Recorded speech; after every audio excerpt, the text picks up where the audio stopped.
Hey, Good Fox here. This is Mut Men episode 48. I'm joined by Texas Boy. How you doing, man? Going good, man. Going good, man. How about yourself? Good. I'm not so bad. Not so bad at all. And we are joined by special guest star Kraelo. How are you? Ta-da. I'm good, man. Good. So, for those maybe who have just joined us new, Kraelo's been on before. He works at Muthead, streams a lot, does a lot of content, also works on some NBA Live mobile stuff. But so, Kraelo, we've done your history before. How's everything going over at Muthead right now?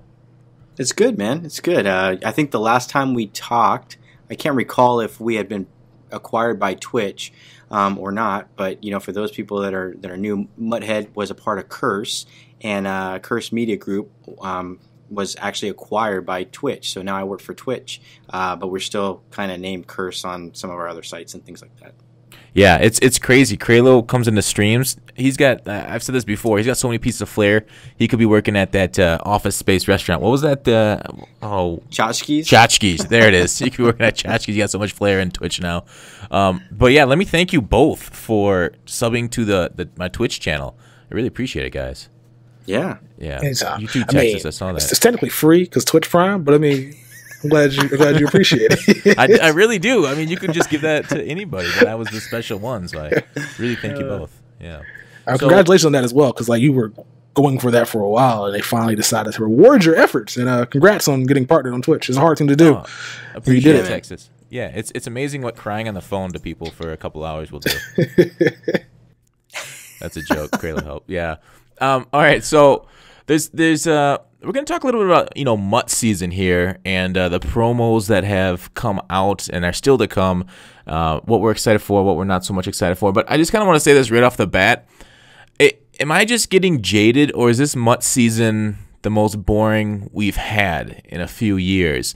It felt like after the Super Bowl, everybody's super excited for all these new cards coming out, crazy cards. Is it just because the stats on them aren't that different between each card, or just the promos are kind of worse, or what's your feelings? I mean, Texas, let me hear from you first. Like, what is your feeling on this season's Mut season? It could be a combination of us just being jaded, but also it's because the promos are bad too. Because you can get us excited. Like if they come out with an exciting promo or something that gets the community in an uproar, and then we can have fun with it. But it's kind of a combination of both. Us playing the game for as long as we have, plus this year being kind of stale.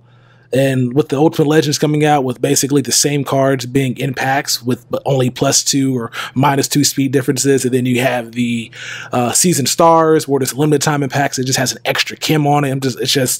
It's not really anything that makes me want to play Madden.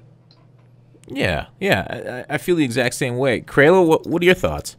Oh man, content is so great. I'm just kidding. You're so positive. I wouldn't have questioned it. Positive. Let us be the negative. You just come out here and be positive. Sell it. No. I mean, I think it's interesting because I think for a lot of people that are kind of new to the mode, there's they always start out the game with #Madden season, and then it's #Mut season. And EA's done a really good job of keeping true to nature in the Madden season, that everything is kind of mirroring of the NFL. You don't want to get crazy. You don't want to get unrealistic. But once you start going to Mut season, everyone expects it to go crazy. And I think we've been left wanting with that type of content. But in all fairness, I mean, it's only February, right? And we have till August. So it's slowly going to build. The programs that have been coming out are interesting in that some, I believe, are really good content. Some I'm really excited about, like new seasons. People aren't, because right now they have 95 overall players, but building teams around these particular players is really cool. But there's other programs that we've, from yesteryear, back in Madden 10, 11, 12, positional heroes, we are really left wanting and a little bit frustrated in that, positional hero is a 99 card, or it's a 97, 98, they're the best of the best for a while, yet we're not feeling that right now. So that's kind of my thought. I'm excited for the new programs to come. I just hope that the ratings step it up a little bit more, and that's a different time, a different discussion on how I feel about ratings in general and how they've gone this year. I think there's a lot of opportunity there to kind of mirror them better to the players, but that's not what this is about there. We'll talk about it some other time. Yeah, no, I mean, it's nothing it's a good, interesting discussion we've had before with the ratings. Like, the season vets came out, and one in particular stood out to me was Mario Williams. They only gave him a 90 power move. And then, what is it, a day or so later, they came out with, Marcus Golden, who's got like a 90, let me check his card right now, 94 power move. And Mario Williams, one of the best pass rushers of the last decade, is getting 90 power move at this time of the game. That seems kind of insulting to him and his accomplishments. What do you think about that, Kraelo? Yeah, I think that's where the opportunity lies. I don't know who does all the ratings at EA. I think all of us have an opinion when it comes to those ratings. Personally, I would like that people would know the players and attach certain type of ratings. But the other thing that we're struggling with too is we don't understand where the breakpoints are in the community. Is it 90 block shed that kind of gets you around offensive linemen, or is it 93 or 94 or 95? And I think a lot of us are guessing, and we're just trying to buy cards out there or player items that we don't have any visibility onto what really matters. Does agility matter? Does speed matter? Where's the breakpoint on speed that takes it to the next level? Is EA concerned about taking it to the next level because it's going to break the game and it's not properly balanced? There's a lot of unknowns, and I think there's an underlying frustration in the community right now that it's hard to invest in things that you just don't know anything about, except the fact that they're blue when they increase. But that feels like an EA failure for not letting us know. They want us to be a competitive game. This game to be a competitive game. How are we going to be a competitive game when you don't know about it? And about like different aspects and how the game actually works. Whereas like I've actually seen Clint on Twitter, Clint Oldenburg. For those who don't follow him, you should give him a follow. He has talked about breakpoints and how there aren't breakpoints that he's aware of outside of just those elusiveness, juke move, all those running back moves.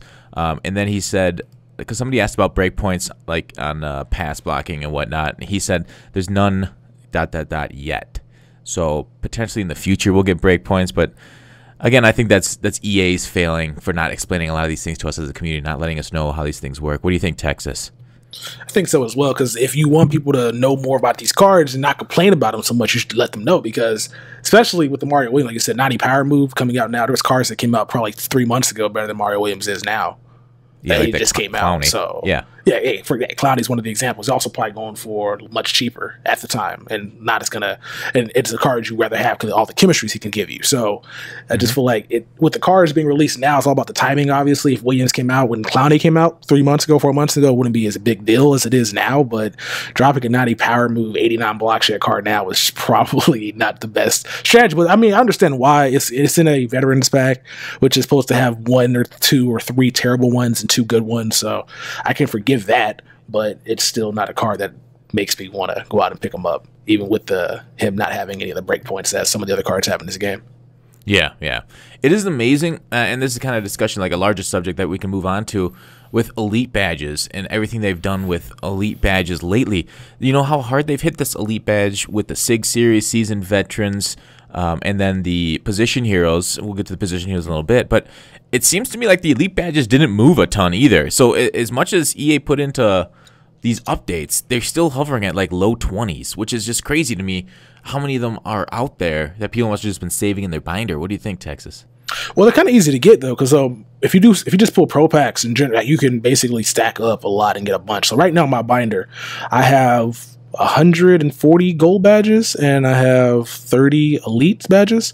Wow. And so I'm just holding on to them for Ultimate Master. I could sell them, but 20,000 coins isn't much. I could do sets with them, but I'd rather not risk the coins on the signature set and get a Marcel Reese. So it's just nothing enticed me to use my badges. Like, obviously, making coins is cool, but if you already have a decent team and a ton of coins, you're not really going to spend those elite badges or sell the elite badges on anything you don't really need right away. Yeah, I don't know. I don't like that EA did that. Like, they bring out these new sets, and then you look at these cards, like you said, I don't want to spend it and get a Marcel Reese and this Mario Williams. Like, it's not exciting. Like, that's what I said. Like, the very first line almost, it's not exciting to get these things. Like, I feel like they should have at least be tempting you to spend these elite badges that you have saved for an Ultimate Master. Kind of be like, well, you can get more in the future. It just, I don't know. I don't know. Kraelo, do you have any thoughts on that with the elite badges? Yeah, I mean, when I look at seasoned veterans and all those type of programs, I'll be honest with you, in the past they've never really enticed me. Seasoned veterans was cool because you actually could earn those in, like, last year by simply playing head to head. That was a cool touch to it. That was a nice touch. I kind of missed that because it was a program that it was tied to seasons. Now it's a program in and of itself where, it's like you're paying either coins or you're simply having to go ahead and open up packs to get them. But the elite badges, I don't necessarily know what they were trying to do on those. And I think it kind of more leads into the positional heroes, because the positional heroes first came out and there was a lot of fanfare around that. And I guess some things that probably could have been done differently that then spilled over to like the new signature series and seasoned veterans that makes you question the logic and how elite badges were used and why. And I think that they could have used elite badges better in the positional hero sets by doing one particular thing, or actually a couple of things, and that would have added value to other programs as well. So, wait, what are those couple things? Oh yeah, so I mean, do you want to jump into like positional heroes in general right now? One note before you jump in: award winners are now those season rewards. Award winners, you can't get those unless you use Mut tips. The season vet. Oh, Mut tips. Darn it, you're right. Mut tips are fun packs too. Not award winners. I wasn't thinking. I was thinking competitive badges and those players. Never mind. Mistakes are made. It's all good. We all make them. Yeah. There are the competitive badges you can use in those big sets. Anyways, Kraelo, on to position heroes. Awesome. So yeah, with positional heroes, I think the biggest challenge with it, and I've heard all sides of the equation, right? It's there's a lot of elite badges. I think EA's logic in this is that we wanted to go ahead and make these cards the best of the best, and that it would take time to go ahead and build them out, which I think that logic is perfectly fine. One, make them the best of the best, as they should be, and give you, over time, make it kind of, you can do them. You're not doing them literally in 1 week or 2 weeks. The thing is, when they first launched the positional sets, my number one concern was they dropped Game Changer packs. And as you guys know, in Game Changer packs, you can't pull the 72 to 75 overalls, right? And that's where my frustration was, is like, it's cool that you release Game Changer packs, but the rarest thing, and that's why I think Elite Badges kind of suffered. I think Elite Badges would have gone up in price if there was an overabundance of 72 to 75 cards. So I think that was like kind of an oversight on EA's end, where if you notice throughout the weekend, I was watching, people were opening up pro packs, and then on Saturday and Sunday started pulling a whole bunch of 72, 75 cards, like maybe, up to 2 or 3, and then people figured out, let me go ahead and do the silver pack, where you get 5 silvers and get lucky to get a gold. That's what I did all weekend long, and I made about $500K by pulling 72 to 73 overall cards that were selling, like the 73 Chris Culliver and the McKenny. Some of these cards I sold for $250K a pop. I got very lucky. So I think that miscommunication with that really, I don't have miscommunication, but not thinking all that through really hurt the elite badges, where I think the elite badges in this promo should have gone up a little bit, and it hurt those people that were investing in, like myself. I mean, I had over 70 elite badges that I was holding on to, and in the end, I just want my coins back. I don't want to do this positional hero program, because that's the second thing, is if you're going to put this many elite badges in there, a 96, 97 overall is going to basically, you're done when an Ultimate Legend comes out that's a CB or a DT or a middle linebacker. You're going to move on past that. I think most people are. And that's, for me, Nitschke came out. I'd rather have the brand new Nitschke over, the positional middle linebacker. Just because I think he plays a lot better in space versus Jordan Hicks. That's my opinion. So it's just, this was a tough one. This is one of my favorite programs, and I just really was not enthused on how it went down. And it'll be interesting to see what happens with offensive positional heroes if they release it this week. Definitely. Texas, I know you have a slightly different view on the elite badges and positional heroes. Can we hear about that? All right, so I don't know why they keep putting elite badges in they can send those sets particularly, because if they want the gold cards and all those cards to have like their own value, the elite badges kind of takes away from it. So if you look at the Gerald McCoy set, the Gerald McCoy set requires you to collect 30 elite badges. Elite badges are conservatively going for around 20,000 coins a pop minimum. And then, so if you got to buy 30 of them, that's 600,000 coins in elite badge just for a Gerald McCoy. Right now, Gerald McCoy is selling for $685. So you're basically spending all your coins on elite badge for the set. So I was talking to Gutfox about this in DMs. I was basically saying that like the positional sets are just glorified badge monsters.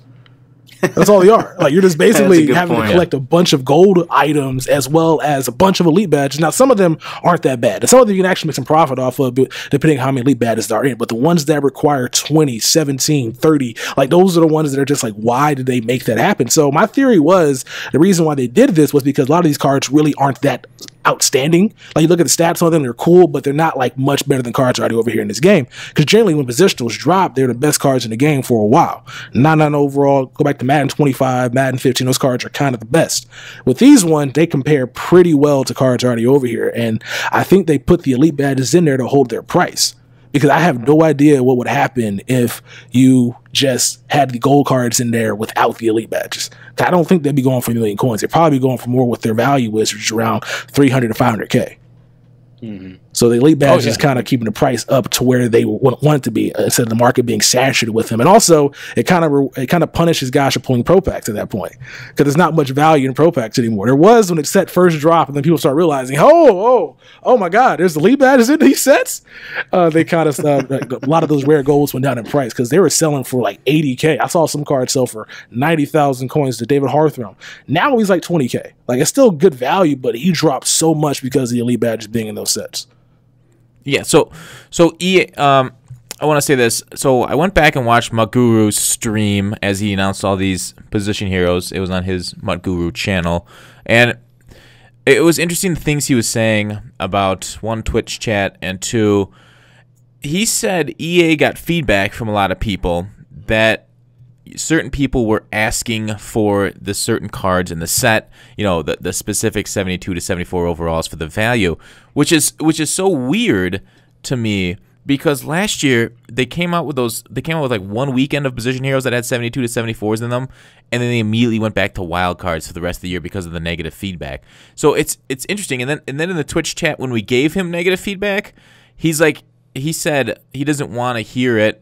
He doesn't want to hear that negativity, that it's a positive stream, and like power of attraction, I think was his words on it, or something like hashtag power of attraction. So I don't know who they're listening to with a lot of this feedback, but they should stop doing that. Also, about your saying with the glorified badge monsters, Texas, it's a really good point. This promo didn't help anyone investing. Kraelo on the elite badge side didn't have any help investing. People that were holding the 72 to 74s didn't have any. I mean, yeah, they made quite a bit of money if you actually knew that those were going to come, or if you're saving them. But like Texas said, there's not as much value in pro packs anymore. So it's kind of like it's a wash promo. And talking about like the best players in this promo, one would say that Telvin Smith is a great, one of the top players. He's going for like 1 million coins. He's got 90 speed. Sean Taylor came out, I don't know, 3 months, I guess around Christmas, and he has 92 speed. So Telvin's not even the fastest linebacker in the game. He can get chemmed up to 92, but still he's not better than that Sean Taylor card. So why am I paying 1 million coins for a card that should be a fifth of that price? So yeah, same thing with Tony Jefferson. He's a 91 speed safety. Sean Taylor's free safety is better than him. Now he has 6 less zone, but is that worth what the price is for that Tony Jefferson? Like 500,000 coins versus like 250 for Sean Taylor. But still, like this 6 plus zone worth 250,000 coins. I don't know. Like it just doesn't really seem like. Yeah. Plus he has Arizona Kin, which doesn't boost speed at all. It just boosts zone and man, which is man's not useful for safety. So it seems like they didn't really think these out too much. Yeah, when you compare them with the hit power and everything, it's terrible. The way that EA did these stats, they did them dirty. Because Sean Taylor, when did that card come out? Was that like October? Came out really early this year too. It was like I'm comparing them, and Sean Taylor has so much more green on Muthead versus Tony Jefferson. It's pretty crazy. I'm looking at it now. Yeah, he loses some play rec and 2 zone coverage. But it's... Anyways. So, I think we all can agree they kind of screwed up on position heroes. Do you think they changed it for offensive heroes, Kraelo? I don't know. I find that difficult that they would change a predetermined program. Now, not to say that EA doesn't listen to feedback and make the changes, because we saw this weekend that, hey, there's not enough 72, 75 overalls. They kind of, to me, what I noticed, the packs were juiced for those particular cards. They did juice the packs on those. What's interesting is wow, I'm super excited for 72, 75 cards and open a pro pack because I'm, making some coins. It's kind of comical, rather than going for that ultimate legend card. But, who knows? They might make the change, but when content like this is already out, to deviate from the norm just seems counterintuitive. I don't know. Maybe it's like a lesson learned. I don't know what they would change. Do they just go to? Is a big change here that they just go the wild card route, or is that really the only change, or up the overalls? This is my suggestion. What they should do. I guess you guys can chime in on what you want to see them do. I want to go back to like Madden 13. Madden 25, where they put in basically all of the cards and just don't put the elite badges in. I'd much rather there be rare golds and team of the weeks going for a lot than the method they have right now. Because, like, for example, today, right now, they got the 4 season star bundle in the game. There's a team of the week topper. Those cards have no value. They have none. Why is there a topper with a team of the week pack? Like, that doesn't make any sense to me. So you go and buy this bundle for 2,400 points, and then you pull 2 team of the week gold items, and they don't go on the set. So, like, they can easily just remove the elite badge. I think the elite badge is kind of what made everybody angry. Elite badges, they probably thought the value might go up on them, but I'd much rather there be a reason to pull packs for. So if you got to pull GC packs that have a boosted chance at Team of the Week, or if they drop all Madden packs that give you a chance at a program insert that goes into that set, that would be kind of a little bit better to sell packs as opposed to how they're doing it right now. But I would rather go back to Madden 13, Madden 25 without the elite badges basically being in there just to drain coins. Again, I'm going to say this again. Gerald McCoy, 680,000 coins. Delete badges, 600K. So, and that doesn't even include the gold cards. The gold cards like 100,000 coins itself. So if you do Gerald McCoy set, you're wasting time, losing coin, and at the end of the day, not having a good D tackle, that's not much better than Brandon Williams with 99 block when he came out. So, yeah. Good point. Yeah. So, the one thing I will say that EA has shown no care is screw up investors and the people that invest in the offensive sets. So I can see them changing it. And the part about ripping packs and valuing packs for these gold, I think we're thinking a little different. Like, so the set has a value, and if they make them wild cards, do you think there's more or similar or less value in ripping gold cards or gold packs? Texas, do you know what? Do you understand the question? If it's wild cards, or you're asking if there's going to be more value or less value? Yeah, for people that ripping packs. I think if there's wild cards, it's going to be less value, just because then it's just going to be random positions, right? Because right now, like left ends, like so the good positional sets, like the Telvin Smith, the Jordan Hicks, the Thomas Davis, those outside linebacker pieces are going for a decent amount. Like 2,000 coins is better than what those cards are going for, just 1,000. So price is doubled up because there's specific cards and sets. When there's more specific and required of certain of these items in that set, it makes it more valuable. Because the Casey Hayward set is kind of how that goes as well, where those gold cards didn't really go up in price. They all were 1,000 coins. The only thing that really spiked up was Casey Hayward. Yeah. Like he's the only one that went up to basically 40,000 coins for like 3 days, and his price dropped back down. We started getting pulled a lot more. But the gold cards that you could put in there, which were wild cards, they didn't really get affected by much. The free agents were still under 1,000 coins, and like the teams would trash 76 now, because they didn't even tell us 75 was rare until like somebody figured it out. 76 and like the minimum were still going for like close to 1,000 coins. So I think those more specifics would be better for anybody just pulling packs, because like you just go pull pro packs and you get the rare gold. Like you may only make 4,000, 5,000 coins back on that pack. That's still much better than making back only like 3,000, or not even that, probably less than that if you just get 3 golds. Kraelo, do you have any thoughts? I think Texas nailed on the head. Yeah. I mean, honestly. Yeah, okay. I mean, I don't want to beat a dead horse with a wet noodle. Is that how? Is that what you say? What are you referring to as that wet noodle? Is that a gut foxism or something like that? But yeah, I mean, I'm kind of in the same boat. Okay. It's just one of those programs that it's tough because I have just no interest in doing any of them. I'm a huge Seahawks fan. I don't want Sherman. Wow. I mean, and that says a lot for me. You know, like I'm having more fun doing the season stars right now and wanting to build a team around season stars than investing in the positional promo, right? And for the offensive side of the ball, I don't know really what I'm excited about right now. I don't know what halfback it could be. I don't know what QB it could be. What wide receivers are out there, because we've had some really nice wide receivers across the board that I don't think they're going to do another Dez, right? I don't think they're going to go ahead and do like another Derek Carr. So it's through the process of elimination. Who hasn't gotten a card yet? Big Ben hasn't gotten a card, right? So we're kind of waiting. Is he going to be it? Tight ends. Jimmy Graham got a card. Who else could get one, right? Vernon Davis? I don't know. So it's just one of those things that I'm just left wanting. And, I have an itch. I want to scratch it, but I can't. Yeah, and that says a lot. Like what I was saying about becoming boring and a bad set. Like I saw a similar sentiment on the subreddit with a post saying, "Are you guys afraid that your favorite offensive players are going to get these position hero cards?"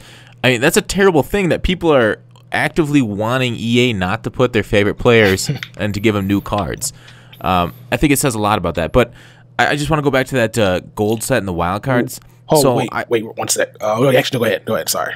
Mine can wait. After Texas, go ahead. No, mine can wait because mine's not even talking about this. Mine's a whole different issue. Go ahead. Okay. All right. I just want to make a quick point. Yeah. I do think the wild cards are a better move. I think it's the same. I think you'll get the same pack value instead spread out amongst all your cards. So it's a more consistent return on investment, which I like personally. I know a lot of people are excited about great pulls in the 74s, but I think just 72 to 74s are degenerate, and I prefer it as a wild card. That's because you buy the big bundles. They don't come out of those, so you rather just have like your big bundles be worth something. For us pack pullers, man, we love the degenerates, as you call them. We love them. Did you guys hear any complaints in the Casey Hayward set about people running into issues that they couldn't complete them? Yep. You heard, and what makes me wonder is there something that's a challenge when you have like two different types of cards and sets? For example, like wild cards versus, because we've seen so many issues with wild cards in general, right?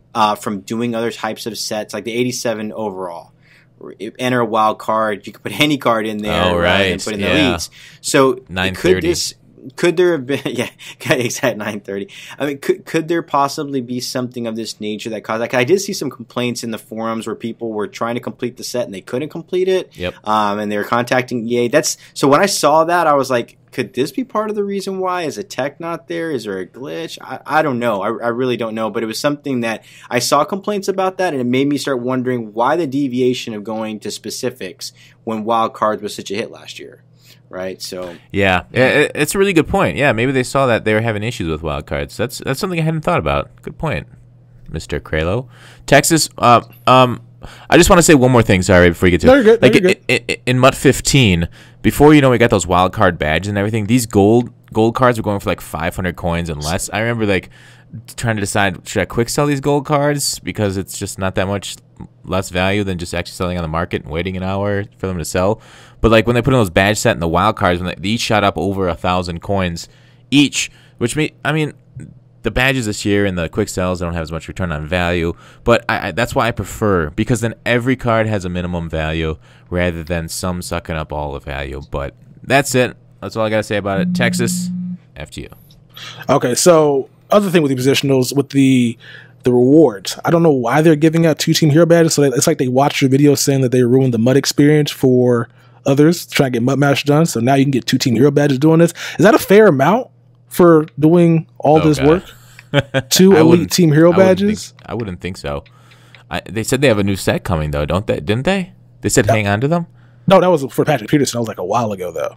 No, but was it recent? They're the same team here. Are they? Hold on. Are they the same team hero badges that you can put in the other team hero set? Mm-hmm. Yeah. Or are they different? Because I haven't done one, so I don't know if they should be the same unless a new one comes out. Because I know Gutfox a while ago was talking about how if you got MUT like a couple days ago, you can't become a MUT master because you can't get these sets done for the the Von Miller Ultimate. Yeah, you can't get none of that stuff done. So I think it'd be the same. So are they bringing new ones out? That's gonna be interesting. That doesn't seem like practical. I know some people have a bunch remaining in their binders still, but I wonder what they're gonna be doing with that then, because these sets aren't really easy to do, especially for guys who just got the game trying to grind their way to get that Gronk. Oh, it's MUT season. Just kidding. Yeah, never know. Maybe we got Team Never Heroes know. coming back in March, man. Who knows? Maybe we got some March Team Heroes about to pop up. But the thing I wanted to discuss was kind of like a macro issue with like how they're doing with the cards this year. Do you think that if going in next year we shouldn't get like we shouldn't get Team of the Weeks? Because the reason why a lot of these players, we don't want them getting new cards, could be a +2 or a +1 upgrade, is because of for example, the Legends promo not actually featuring Legends. It features current players. And the same thing with Team of the Week. Like, we get a bunch of these players in the game, which then they have another great week, or they don't get a card down the line, or if they do get another card down the line, it's kind of an irrelevant upgrade. So you think that they should probably stop doing promos like that? I know it takes money out their pocket, but also pisses us off when we get the same card essentially just a couple weeks down the line with the same or +1 stats. So I have a thought on that and a theory, and I don't know how the community would react, but I'd be okay with this. It would be really cool if Team of the Weeks were based on actual performance. Mm-hmm. So, for example, let's say you have a game where Aaron Rodgers is playing and he throws a crazy amount of deep balls, right? That particular card for that Team of the Week has, his base one or the highest one so far has like a 92, but this one has like a 97, right? But then maybe some of the other stats are slightly nerfed based on that. I mean, that takes a lot of research, and in all frankness, what happens is, EA watches the game on Sunday. They come in super early on Monday morning. They literally have to design that card that morning, get the card art, do the ratings, get it built out, get it approved. After they get all that kind of stuff approved, then they have to go through QA. And like, when you think about that, when they drop content and it's 1:00 in the afternoon, they have to do all of that in, like, let's say that you come in at 9:00 in the morning, in 3 to 4 hours. I mean, they probably have a process, but that is a ton of stuff to do, especially the QA part, to ensure that things are okay. And we all know there's been several QA issues in the past. It's another added element where personally it's like, you know what, I wouldn't mind holding off a day and that you guys release it on a Tuesday. Right? And then maybe incorporate a Monday night player. And basically on Tuesday, it's Team of the Week, and that you factor all those kind of things in. Because I would want one, if it makes cards more valuable in that I want to get this card where this guy has 95 speed, because that game he was just burning folks, versus having his 90 speed card. It's just another element that I'd like to see. And I think it would add, I don't know how the community would feel about it, but I think it'd be interesting. It adds a different flavor to it. Yeah, I would agree with that. Like, highlight the one stat that they did really well with that week. That makes sense. Texas, anything? That'd be kind of cool, because I was thinking it's kind of how the Monday Night Heroes were. The program where with a Thursday night, whatever day it was, they just boosted up because of just like to higher overall, where they just were good in like that particular category. I wouldn't mind that at all. But again, that probably affects their bottom line. I don't think people would be receptive to basically kind of a card that's kind of worse but has better stats in this area. It'd be kind of cool though, but that's kind of how the Flashback program should be ran, but it's not. So that could be better for the Flashback program. Yeah, for those who haven't heard your Flashback promo thing before, do you want to let them know quickly, Texas? Okay, yeah. So the Flashback program, I find it broken. It's not in the game right now. I don't know if they're going to be bringing it back, but they removed the solo challenges, and they also don't have any more Flashback packs in the game. But so a while ago, they dropped the Cam Newton, and it was a flashback to 2012, which was his second year in the league. And the game they flashed back to was a game where he had a 72-yard rush for a touchdown, where he basically burnt defensive backs and linebackers and safeties and got in the end zone.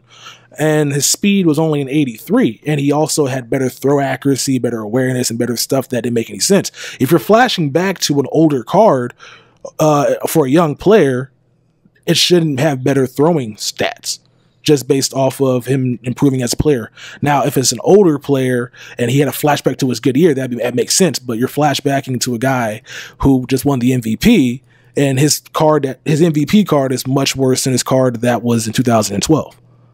Which doesn't make any sense to me. The MVP card should have better throwing, probably less speed, but better throwing, better accuracy, whereas the flashback should be more of a raw athlete.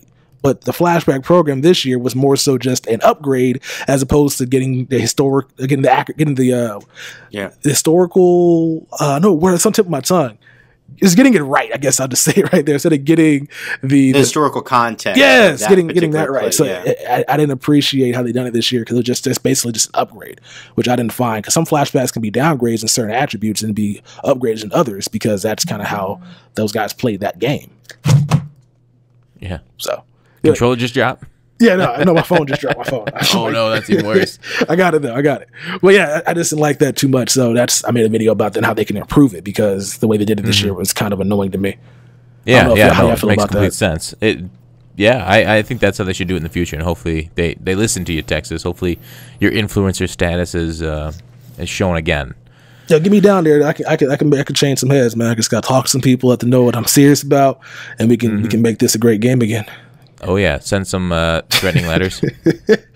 I will not do that. No, I'm not trying to get shipped out of the country. and each one of your talks to them with the or else.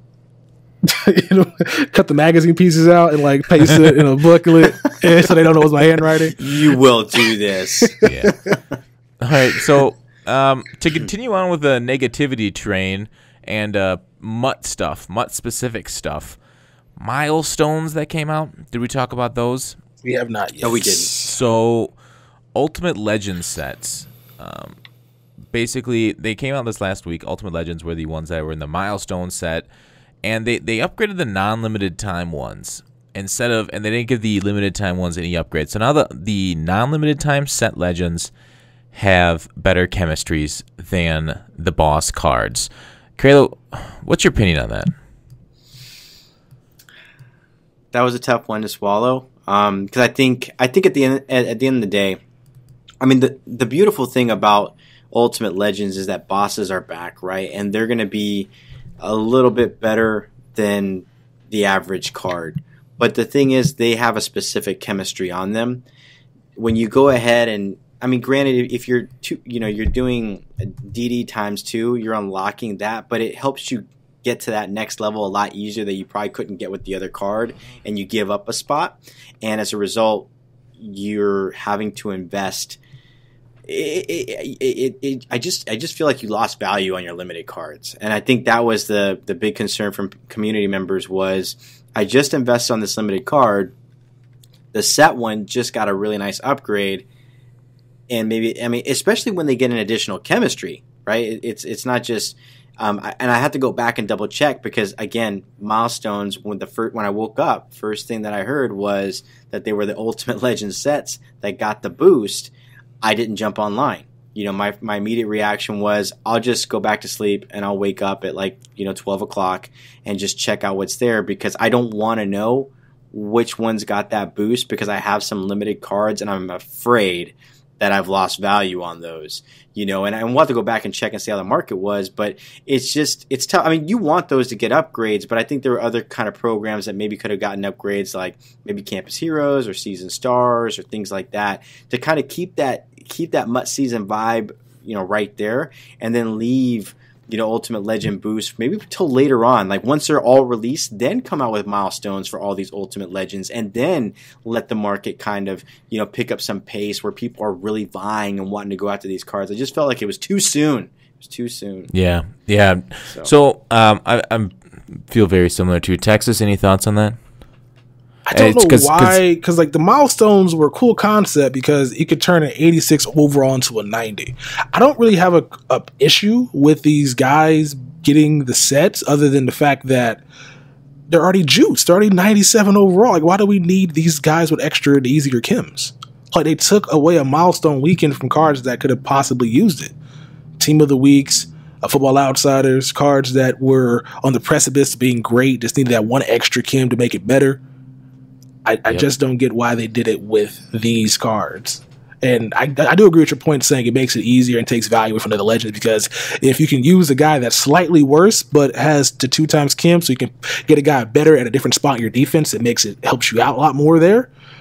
But I just feel like they could have gave this to other cards. I still want Motivated Milestones, but I guess it makes sense why we didn't get Motivated Milestones, because it's a good chance that next with Positionals with Olivier Vernon, and we probably might get a Joe Thomas this upcoming week. So they probably didn't want to poo-poo on those types of cards. I just don't get why they did it with these ones, because the extra chemistry is not going to make these guys still not an overall with the cards without them. Yeah. So I just don't get it that way from that perspective. Because I'm looking right here at the limited edition Willie Brown, right? He has, I mean, granted, he has specific. I'll have to compare them side by side to understand the full impacts. And let me go ahead and do that on Muthead real quick here. Let me go ahead and compare him to the other ones so that we can actually see where the boosts come in. But the thing is, on his milestone card, he actually gets DD times 2, which takes it to like a whole new level. I mean, because like let's say that you had a DD, and then you had 3 or 4. Once you get this milestone, that Willie Brown becomes nasty. I mean, like nasty on a whole new level. But let me see here, Willie Brown. Yeah, with the DD, he'll get 94 zone coverage. Yeah, it just goes to a whole new level. So I'm looking here. So the stats, the limited versus the set to the limited. You get +1 to speed, +1 to strength, +1 to agility, +1 to acceleration, +1 to stamina, +1 to injury. Trucking, elusiveness, all these are +1s. I'm trying to find out the stats that really matter. But let's look at his defensive stats. For tackle, +1 hit power, +1 power move, +2 finesse, +1 block shedding, +2 man coverage, +1 and zone coverage, +1. Now, if we go ahead and look at DD, right, and let's say that you're 3 or 4, but you want to go ahead and get to tier 2. What does DD bring you? Deep defender, it's going to give you tackle, jump, zone coverage, and power. I mean, granted, those weren't really necessarily discussed, when I went ahead and highlighted all of those, but, I don't know. I just feel like there were other cards out there that probably could have used a chemistry boost. Yeah, definitely. Yeah, It's kind of weird to think about because the newer limited time ones are just +2 speed, +2 block shed, or +2 this, +2 that. So you're not really sacrificing much either. So I can see why y'all are hot about this because it doesn't make any sense. I don't really use these legends anyway, so I guess probably why I'm not so angry about them. But if you guys do have limited time legends on your roster, I can see why this would be annoying because basically this legend becomes basically equivalent to one that you got outside of the price range. Mm-hmm. It's a perception thing, and I think at the end of the day, and I don't. It's one of those mindsets where it's like I've invested so much in a certain card that you don't want anything to ruin that card or that experience, right? And then and we've talked about it, with quarterbacks. EA will come out with a particular quarterback, and everyone's like, "This is awesome! This is the hotness limited edition." Then the following week, a new legend comes out that just kills that price, and then there's a new promo. There's another quarterback that kills that price, and it's too soon, it's too close, and there needs to be some space. And granted, the challenge with all of this is a lot of this content is pre-planned, and I don't think people understand that. Where some of these programs, and that's where it makes it Team of the Week. And some of the other things are a bit of a challenge is they have these big programs pre-planned way ahead of time, and they've already done work on that. All the artwork is final, everything is finalized, and they're already moving on to the next program to plan. And they don't understand week to week if Aaron Rodgers is going to go off.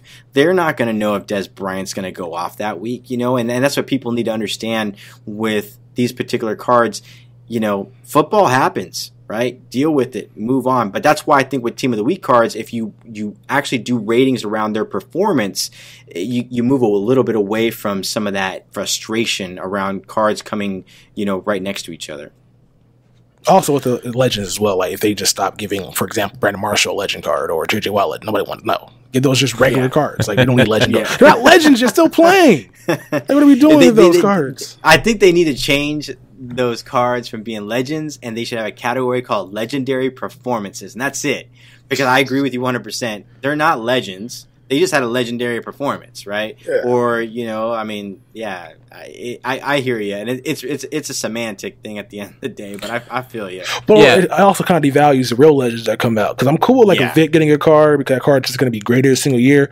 But when you drop Brandon Marshall's card's not bad this year either. But if Brandon Marshall has a great week or Brandon Marshall another card for a positional, let's say he had a crazy 2,000-yard season but gets a legendary Pro Bowl card, he's not going to get the positional now because he already has a cool card in the game, which he probably shouldn't have. He could wait, hold off on it. But I understand that the cards are planned for the future, but I feel like they can keep it static, man. Or dynamic, right? Static's the same, dynamic keeps changing. Keep it dynamic. Change up. You can't just keep doing things because you already have a plan for it. It's not how that stuff works.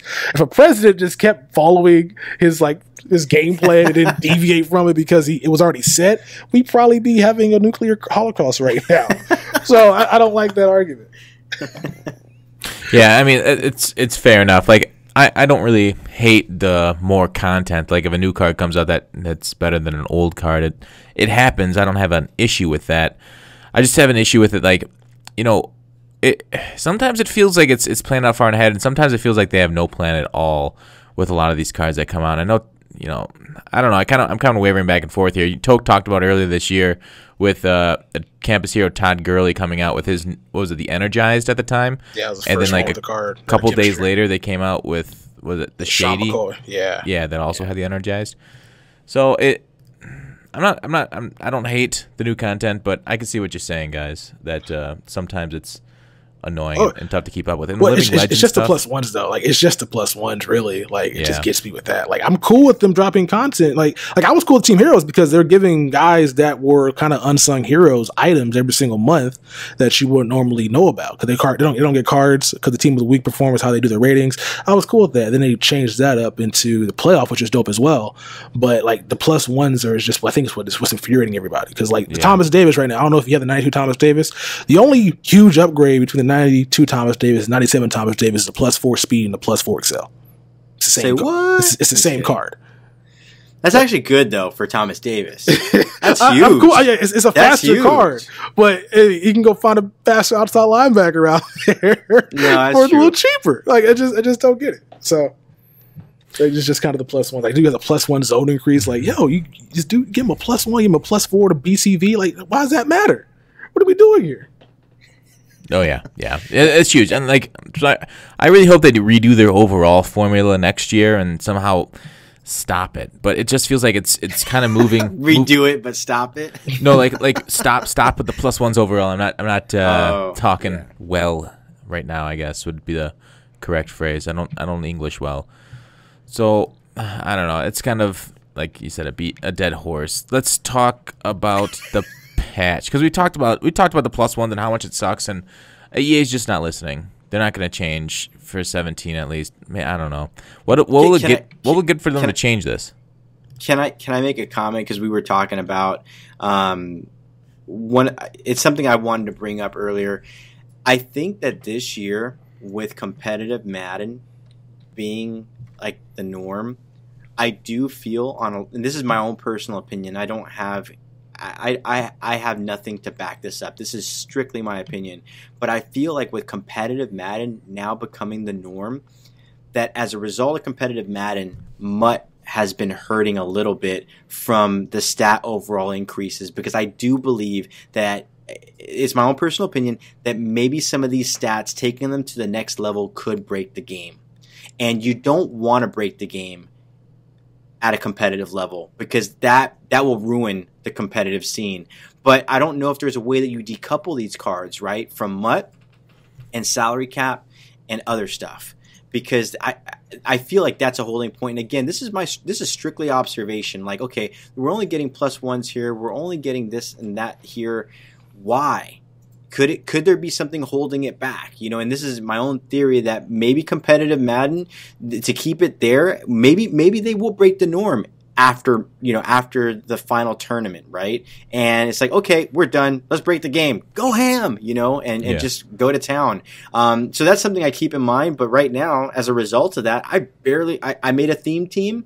I'm only buying players. I mean, shoot, right now on this podcast, I'm trying to get myself a Marcus Golden limited time for 225 and sell my other one for like 160 while I'm talking. And that's the only upgrade I'm going to do this week because he's a bird for my bird squad. But, that's – yeah, exactly.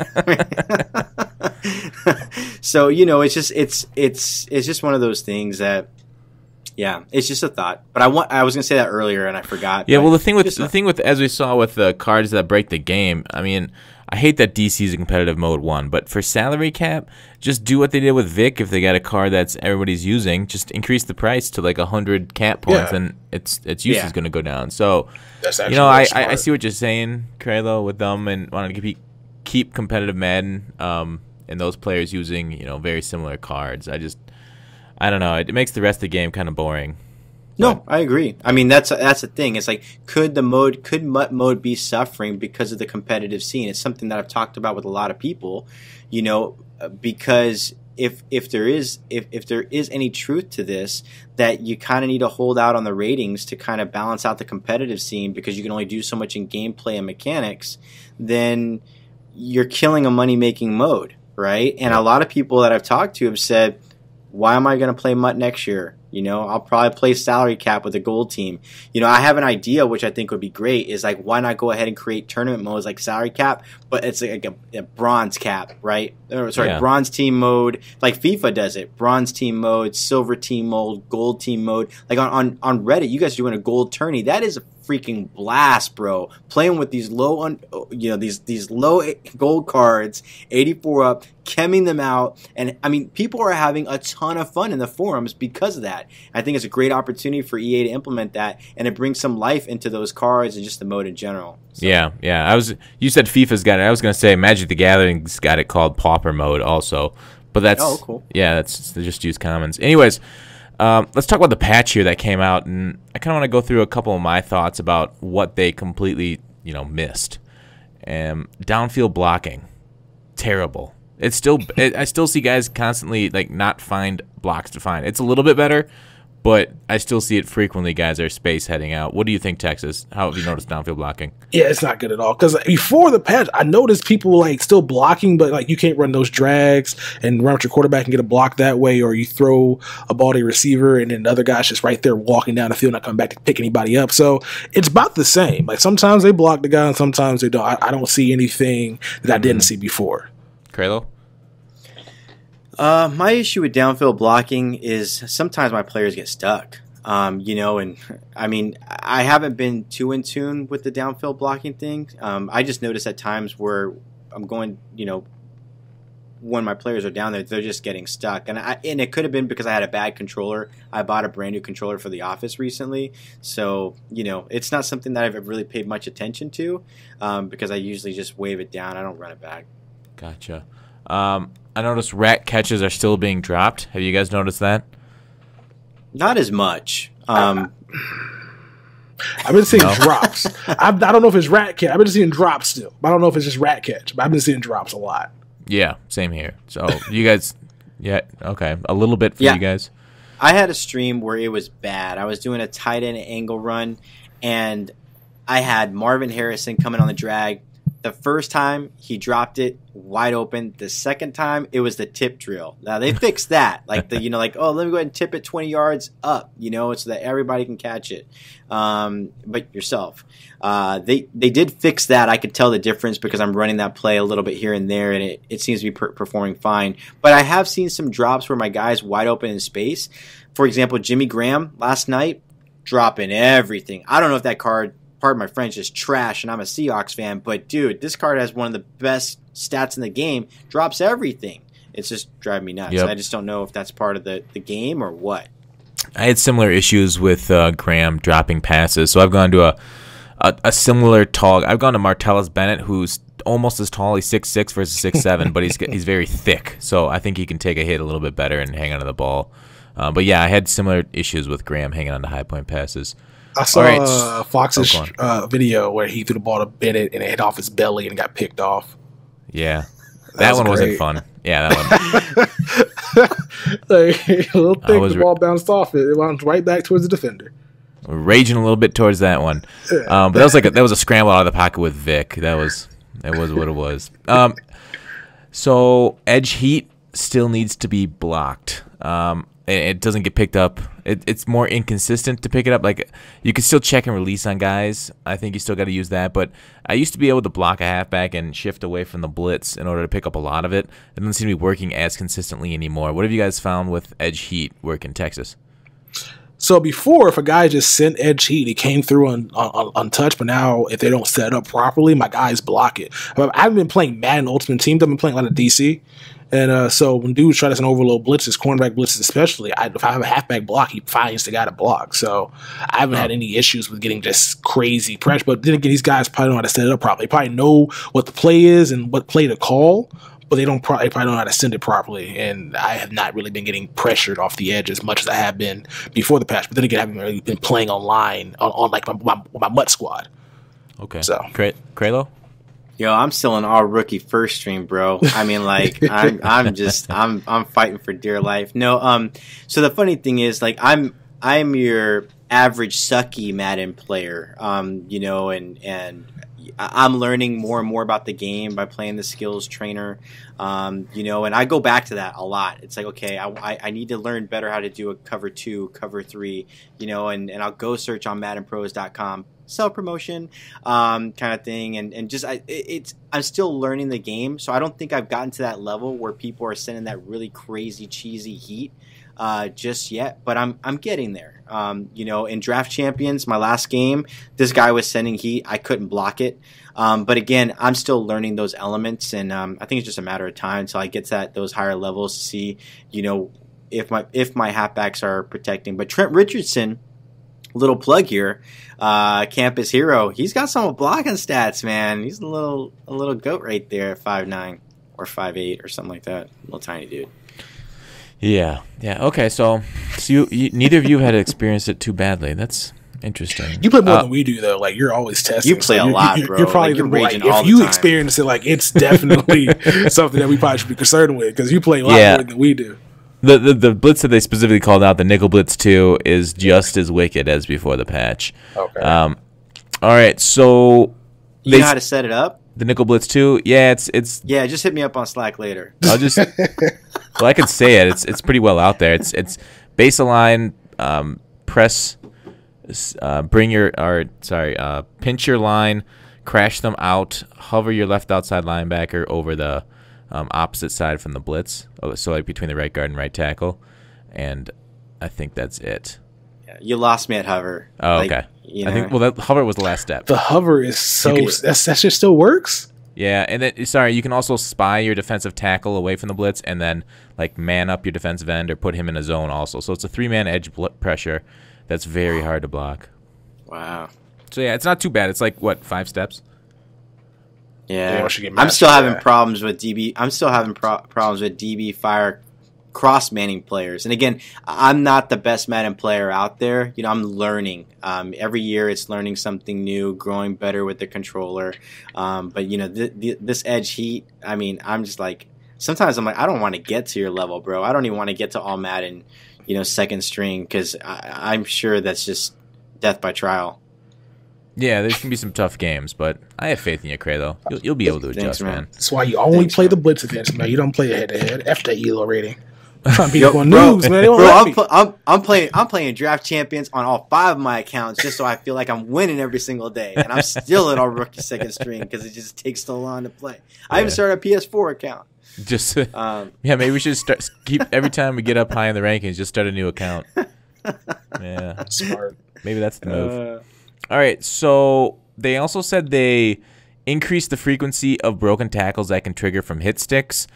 They say this will add more risk when going for hit stick tackles. Now, I haven't really noticed this in Mutt. People have said in DC you can notice it a little bit better because of like the lower overall players.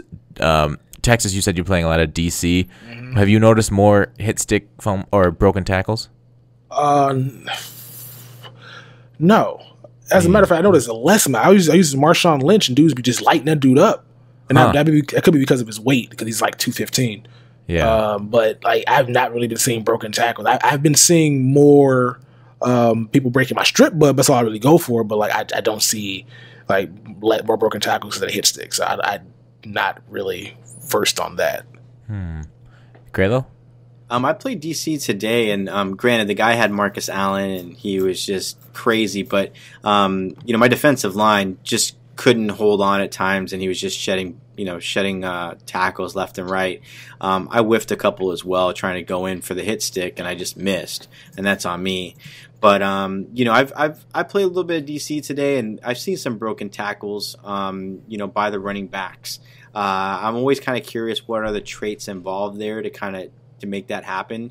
But you know, DC is just interesting because you're strong in some places, but I don't see a lot of people typically are strong on the line, so I would expect them to kind of go ahead and break those tackles. Okay, very cool. Have you guys noticed a rise in the aggressive catches? Mm-hmm. Really? Kraelo? Yes. So where is that on the patch notes? Like, what is it? There what is nothing on the patch notes. I've just heard from a couple people that they're seeing a lot more aggressive catches lately. I mean, I had people going through my chest and getting the ball. If that's aggressive in and of itself. I had a couple of those where, like, hey. I mean, I've noticed people jumping up under double coverage and triple coverage, still coming down with it. And I'm like, how is that possible when I'm right there? But I don't know if that's just a standard issue that people have been facing the game as it's always been, or if it's something else. Yeah, fair enough. I haven't really noticed it, but then again, I haven't played many guys throwing aggressive catches against me. I saw you lose get an overtime game because dude caught a ball on two people. What are you talking about? Oh, that's a really good point, actually. He blacked out. He blacked out. I don't remember that. I don't remember that. He forgot about it. Yeah, I guess I got a short memory for that stuff, but yeah, now I do remember that in the end zone with a couple seconds left. He caught it on between a double team. That kind of sucked. Yeah. So, did you just clip it and put it in the chat? No, this is one of my aggressive catches that I got. Okay. But yeah, I don't know. It's just because the catching traffic got tuned. I don't know when. It didn't say it got tuned, but I think the last update, like I started seeing more guys who were dropping passes and traffic started catching on them. And I think with this next patch, it kind of now the aggressive catch is kind of back, sort of. Like you'll still probably get the interception on defense more times than not, but that one aggressive catch is frustrating. It's so frustrating. Yeah, I think you can go up. Like, you can bomb it deep, and you have a better chance at coming down with the catch. Because I know I won a game last night where the guy scored on me, and it was 17-14, and there was like 30 seconds left. And I'm like, I'm about to chunk this. And I just chunked it, and homeboy caught it, and we were good. And I just was like, yeah, I'm going to bed. Like, I don't even want to get the hate messages right now. But I feel like that could have been more It could have been more contended when I bombed it deep.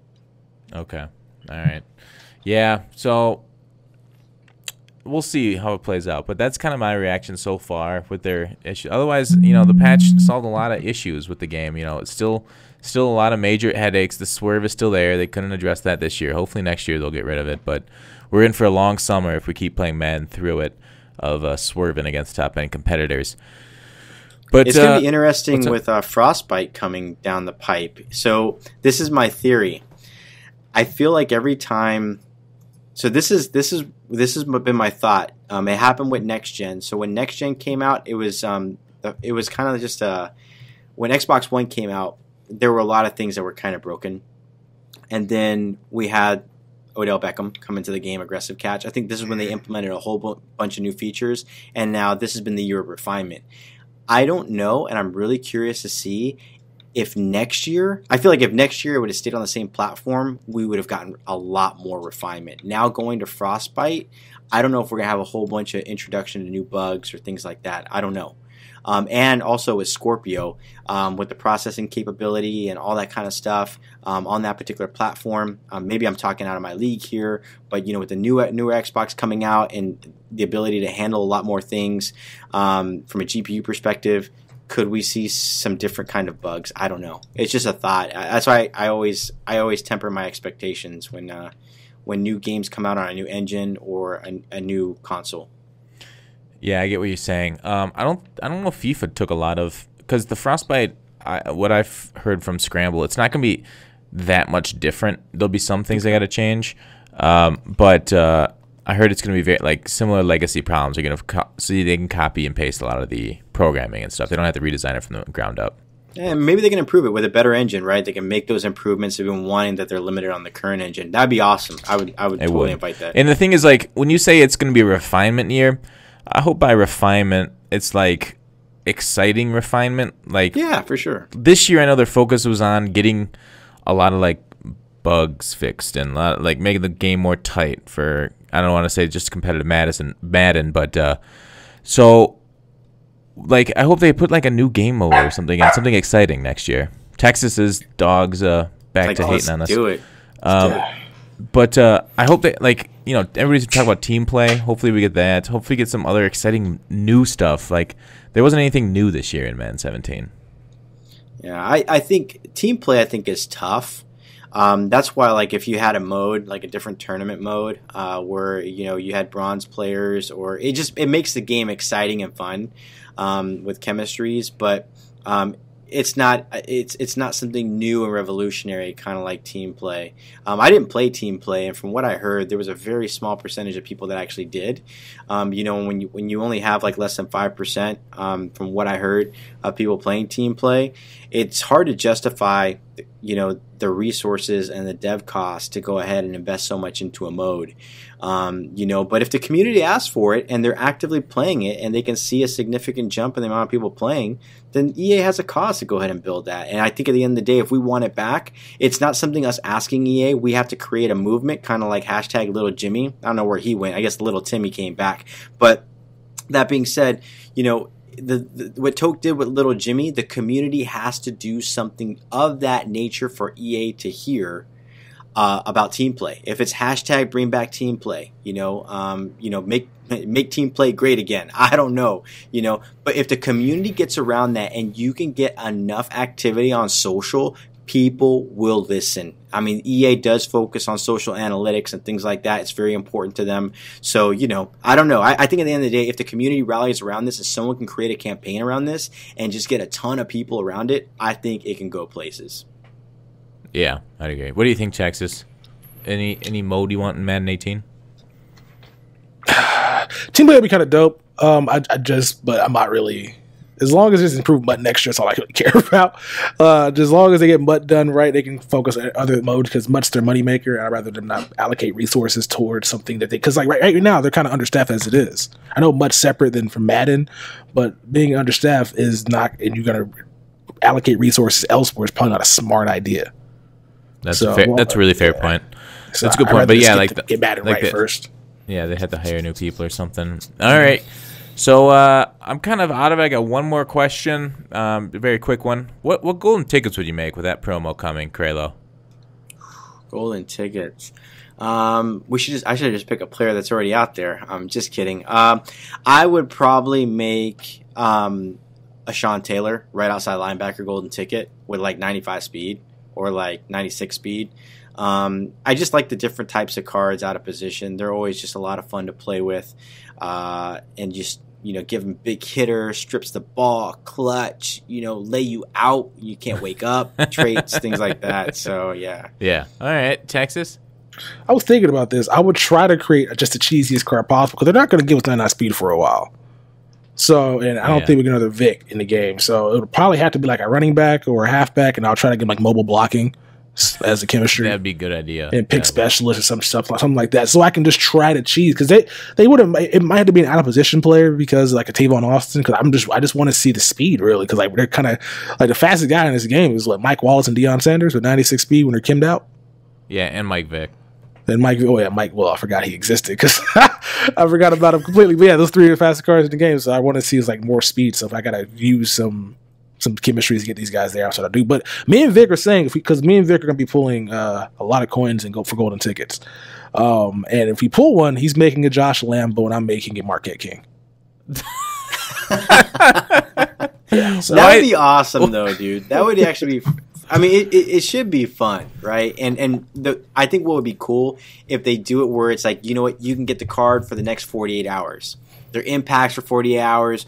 Go ham, try to pull it like after you create those kind of cards because people will pull for that, man. People will actually will if they know it's impacts and everyone has a free chance and it's not limited, you know? I don't know. But why Josh Lambo and Marquette King? Well, he's a Chargers fan, and I don't know why he agreed to Josh Lambo. I mean, he should have chose Phillip Rivers. That was his part in the negotiation for not speaking up before he made that decision. But like back in Madden, what was it, Madden 25 or Madden? Yeah, EA dropped. That was the first time Marquette King was in Madden. That was the first time they introduced a black punter in the game.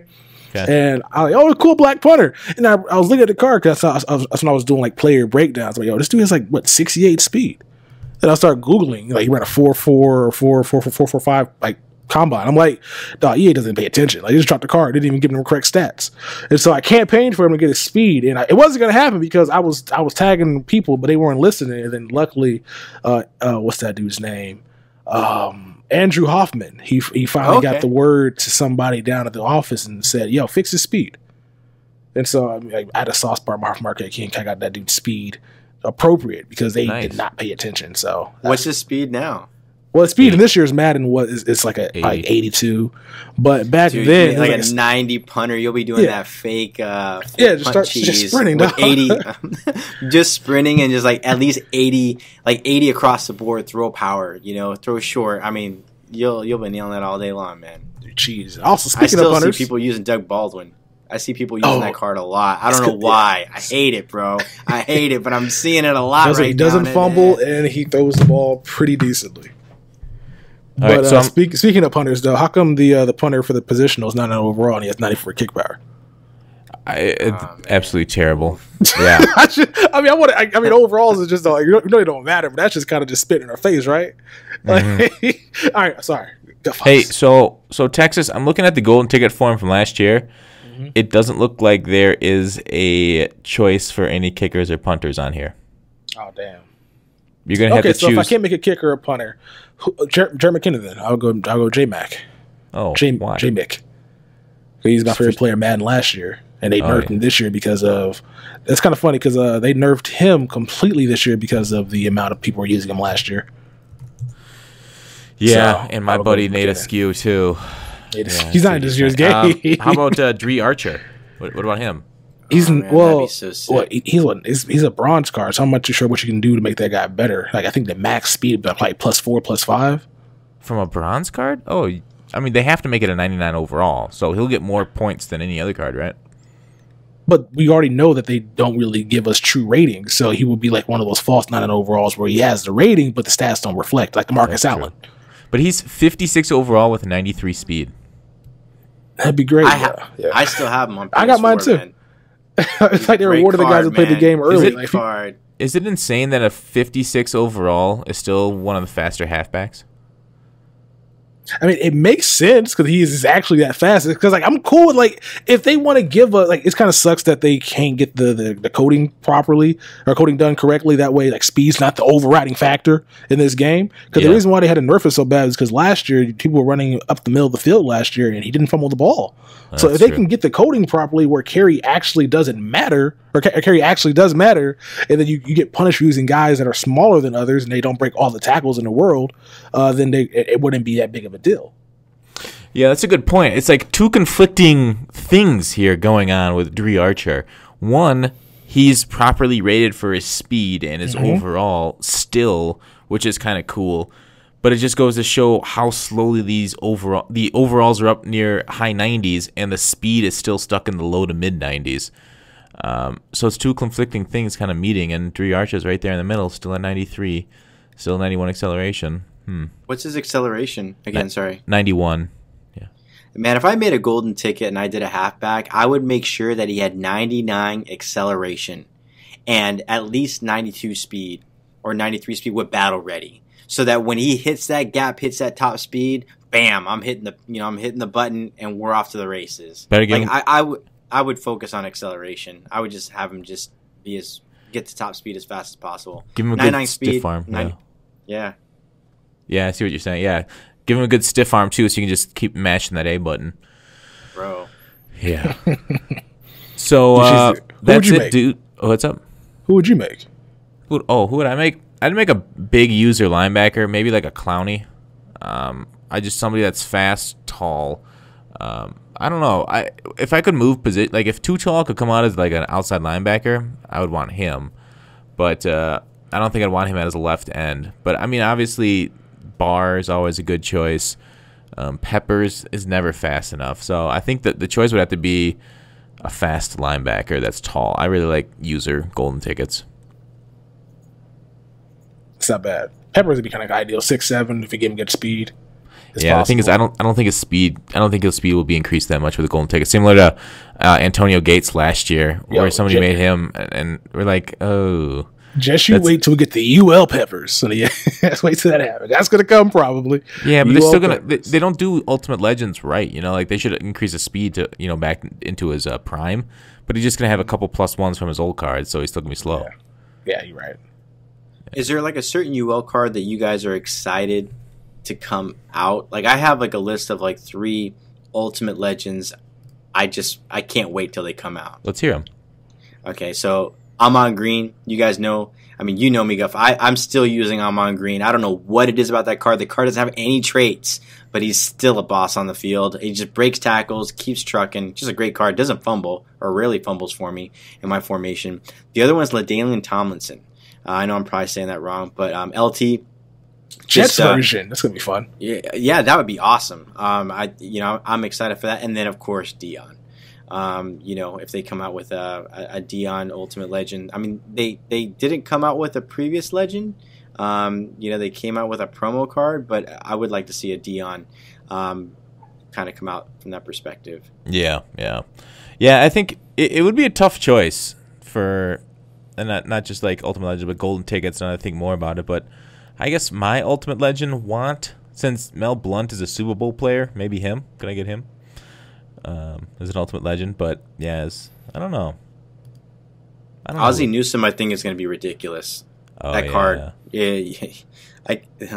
I wonder. Do you see us getting one of those though? Because I remember a while ago with the for example, Flashback. They're getting a new Blitnikov and being a Flashback, so they can put these other items in other sets if they want to make them accessible. Because I don't think they can give all those cards because not all those cards are going to sell packs. LT will probably be one, but I doubt Ozzie Newsome gets one, despite us having a lack of tight ends in this year's game. Well, go on. Go ahead. No, go ahead. Well, I was going to say Ozzie Newsome was one of the very first Legends to release, right? Back when the game launched, just about. He's 92 overall, so it had to be early. Yeah. Yeah, so he should be coming out soon. He should be coming out soon because we got Ray Nitschke and Willie Brown. Is there a way to go back? Let me check on Mudhead and just see Legends. Because if we can look at... this would be kind of funny if EA is actually following the... they are. Willie Brown came out after him. Oh, he did? Okay. I was like, wow, that's crazy. Let's see here. Oh, yeah, Marvin Harrison, Larry Wilson, Charles Haley, Jeremy Shockey. Yeah, because Marvin Harrison got the Christmas promo card, so... Yeah, I wouldn't be shocked if we don't see a lot of these Legends with Ultimate Legend, but we see them with just other programs in the game. Yeah, makes sense. If there's an Ultimate Legend Ricky Williams, that card is gonna be insane because that's what everyone's using in the competitive scene, right? Is that Ricky Williams? Because he's the best halfback for the value, like 90 speed, 90 truck, 90 looseness. Yeah, it's gonna be nasty. Bro. So he came out week 1, 2. It's crazy. Mm-hmm. Shout out to Ricky. Shout out to Texas. Hook him. The old Texas. Yeah. But all right. Anything else, guys? No, man. I appreciate you having me on, man. Yeah, thanks for coming on, dude. Appreciate it. I don't have any dirty secrets or anything. I'd reveal them all on this podcast. I bet you have. I bet you have a ton of them, Kraelo. You just want to be humble. You want to stand in the limelight. People think I'm a really nice guy, but there's a dark side to me. There's, the dark side of Kraelo. But no, it's funny. There is one thing I kind of wanted to say, and I need to actually put out a video on this. And part of the challenge is working here at Mudhead, doing content, doing NBALive.gg. It's really hard to kind of grow my own brand, my own personal channel because you just get tired, right? You get very tired, you get very exhausted from doing all that.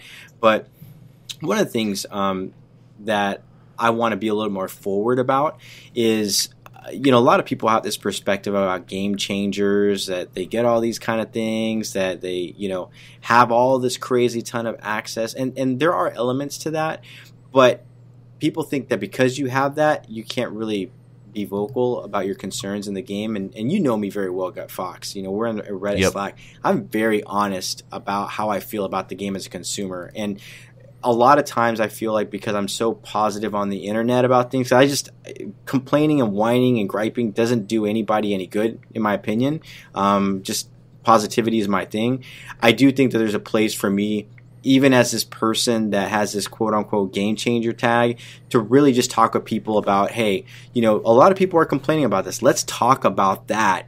And I'd love to hear your feedback. And I think I need to do a better job of that. And hopefully in the next month or so, I'll have some opportunities to kind of get in front of that. But I don't know where I was going with that. I think it's just really want to be a little more vocal around my personal concerns, even though I do stuff for EA. I've had a lot of frustrations and a lot of concerns, and I have no problem what I would say on a podcast or a video to tell EA directly. I could do it respectfully, but I need to voice some of those concerns. Like Positional Heroes, I was not very happy with that. I was very concerned about it, honestly.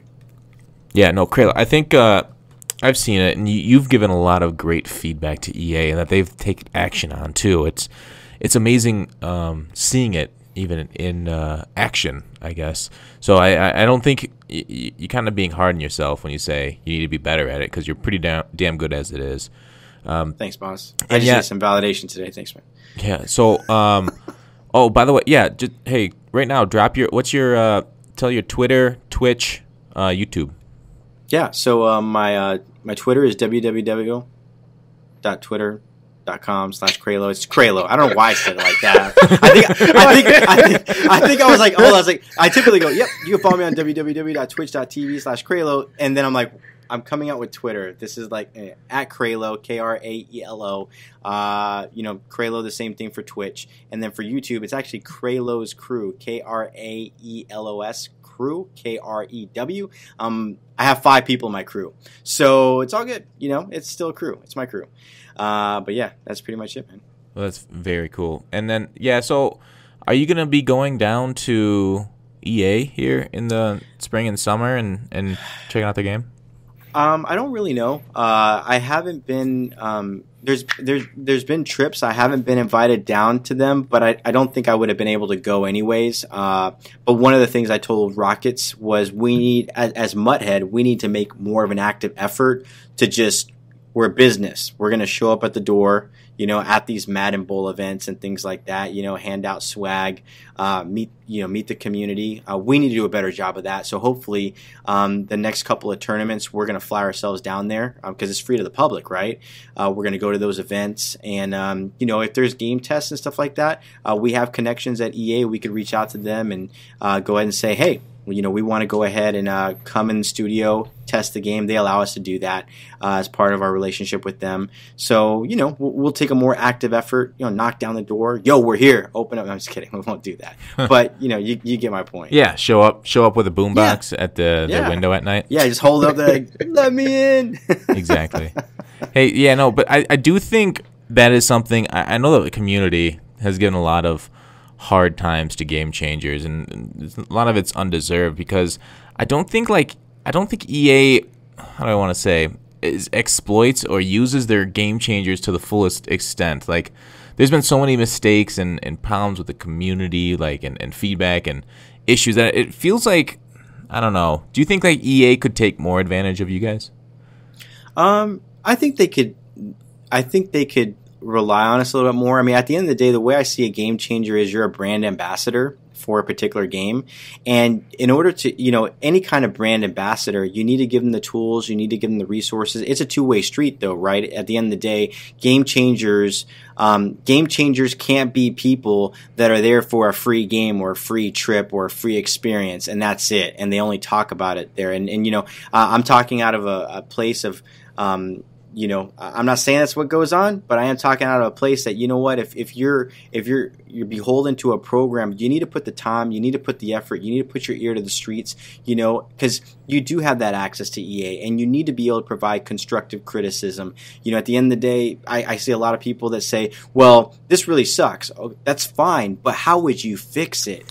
Right? The community knows how to fix it. Are you taking that information? Yeah. One thing about that, I will say, I think the community, when you said this before, that we got to provide actionable feedback. I think the community is really good at identifying problems, but I don't think EA should be listening to us for potential solutions. I think they're the game developers, are the ones that went to school for this. They're the professionals in this field. We should show them the problems, and then they should be able to because they're the ones that know their game the best, be able to use those tools to figure it out on their own. True, but at the same time, how do I say it? One thing, this is what I bring up to our people here in the office is we're a staff of 3 people. We may think a solution is the right way to go about it, but the moment that you bring in other outside influences to kind of give you, it just helps with the idea creation around what can we make it even go to the next level, because I think a lot of times EA has in their mind this is how it works, and you and I both know there are people at EA that do play the game, but there's other people that don't, right? So sometimes decisions are made when you don't play the game. And keep in mind, these guys are, if you had a job of, and I let me speak from experience. I work on Muthead every single day, right? I love the Muthead community, but there are times where I can't be on the forums because there's either too much negativity, too much frustration, and I need a break from it all. And I think that when these guys at EA are working on the game, they are just going so hard to plan and develop Madden 18, testing it every single day. I know that when I tested Madden 17, even Madden 16, on the day of launch, I took 2 weeks off because I was just so burned out from testing and playing the game. And then once you're burned out, to get that energy to come back in, it's very difficult. I got burned out in the game, and you know this, Gut Fox. I was burned out in the game in September. And we went ahead and provided feedback to EA. EA went ahead and did that whole entire revamp. It was very hard for me to get back in the game. I'm burned out on the game now, but I've started creating different type of teams. I've started, playing draft champions, jumping into salary cap mode.